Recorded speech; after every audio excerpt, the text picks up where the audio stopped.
A request for something on optimal currency areas. So in syllabus terms, we looked at optimal currency areas when we looked at the eurozone, but they apply more generally to any area that has a single currency. So you could apply them to the UK. Yeah, we've got a single currency for all 5 parts of the UK. We all use all 5 parts use the pound. Same with the eurozone. Same with the United States for that matter. Yeah. So various people have said, well, are single currency areas going to work? Yeah, are they optimal? Yeah? What makes it most likely that a single currency area will be efficient? One of the best known people who wrote in this area was a guy called Mundell, yeah, and he came up with 4 criteria that he suggested would make a currency area optimal. And these were as follows. Yeah, the first one he said is, well, look, you've got 1 bat, yeah, so therefore you need 1 ball. Yeah, so his first condition was that we have similar economic cycles,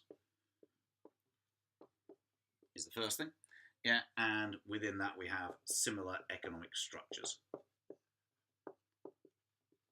Because that's, as I say, that's the 1 bat, 1 ball argument.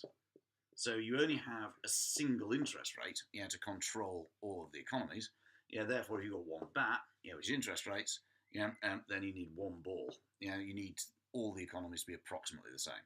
So then, if one country's in recession, they'll all be in recession. You can cut interest rates. If one country's overheating, they'll all be overheating, and you increase interest rates. Yeah, as we know, that's not particularly likely.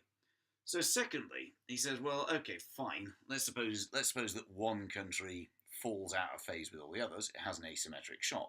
That probably won't matter if you have labour mobility. So that's kind of okay, yeah, because labour mobility means that workers can move from areas of high unemployment. They can move to areas of low unemployment. Yeah, so therefore, high unemployment kind of fixes itself, and areas with low unemployment, yeah, where there's perhaps inflationary pressure, then that automatically cancels out. Yeah. Thirdly, he said, well, look, let's suppose we don't have labour mobility. It'd be a good idea if we have what he called a risk-sharing mechanism, but what that boils down to is the idea that, especially the idea that we have preferably automatic fiscal transfers. So if you take the UK, we do have that. Yeah, in the UK, if unemployment goes up in Yorkshire, yeah, that's the benefit, the unemployment benefit, that's not paid for by Yorkshire citizens, or not wholly. Yeah, the whole of the UK, pays for unemployed people in Yorkshire. The problem with the eurozone, of course, is that wasn't true. Yeah, when unemployment went up in Greece, it was the Greek government that had to pay for it, which of course it couldn't, because it had, the economy was in a recession and their tax base had fallen. So in countries like where the single currency is in one country, you tend to have these risk-sharing mechanisms. In in America, if unemployment goes up somewhere like Detroit, then the Detroit local government, Minnesota, I can't remember anyway, it doesn't matter. The state has no money, but it doesn't matter because the unemployment benefit is paid for by rich Californians and rich New Yorkers, because it comes out of federal government funds. So it's helpful, if when one area gets into trouble, there's nothing to stop money flowing from areas that are doing okay. And if it happens automatically, so much the better. So ideally, Mundell said, you would have automatic fiscal transfers in the form of a benefit system, something like that. And if none of that works, then fourthly, if we get down to this point, we're clearly in trouble, unemployment's very high somewhere. He said that if you have fully flexible, labour markets and product markets, then that's okay, because we're then in a neoclassical paradise and the economy can self-stabilise. So what that means is that wages are not sticky, and prices are not sticky. And therefore, if unemployment goes up, that drives if unemployment rises, it rises above the NAIRU. Because it's above the NAIRU, wages fall. Because wages fall, firms' costs fall. Because firms' costs fall, that puts downward pressure on prices. And because the price level falls, that helps to increase aggregate demand and the economy self-stabilises. So that's what an optimal currency area is.